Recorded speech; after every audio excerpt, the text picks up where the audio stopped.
Macam mana nak pastikan pagi-pagi dah positif? Saya orang psikologi yang mengkaji. Ini tengok hebatnya Allah. Hebatnya Allah, hebatnya Islam. Barang siapa bangun tidur dengan senyuman, kalau boleh menghadap kiblat selama 10 saat atau lebih, sambil menghadap kiblat dan baca doa, Alhamdulillahillazi ahyana ba'dama amatana wal insyur, 10 saat. Beres dah. Bacalah doa yang Nabi ajar. Allahumma inni as'aluka ilman nafi'ah wa rizqan thayyibah wa amalan mutaqabbalah. Dah 20 saat.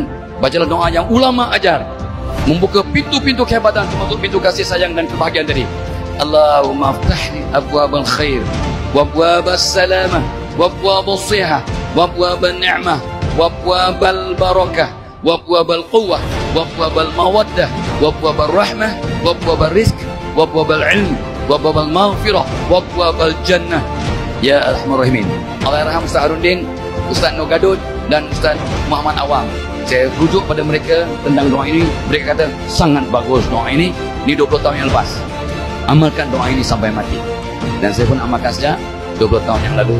Doa pembuka 12 pintu. Dan jangan lupa doa membuang sifat-sifat negatif yang Nabi ajar para sahabat. Ya Allahumma inni a'udzubika minal hammi wal hazan wa a'udzubika minal ajzi wal kasal wa a'udzubika minal jubni wal bukh wa a'udzubika min ghalabatid dani wa qahril rijal.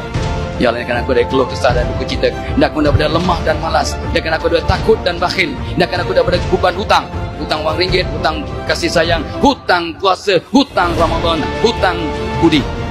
Dan hindarkan aku dari gangguan manusia, walaupun surat tersirat gangguan laki-laki dan perempuan. InsyaAllah bahagia.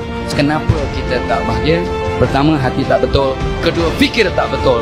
Ketiga, amal tak betul. Mudah-mudahan dapat memberi manfaat. Dan yang penting, let's change. Jom kita berubah. Takut-takut malam esok kita tak ada lagi. Wallahu a'lam.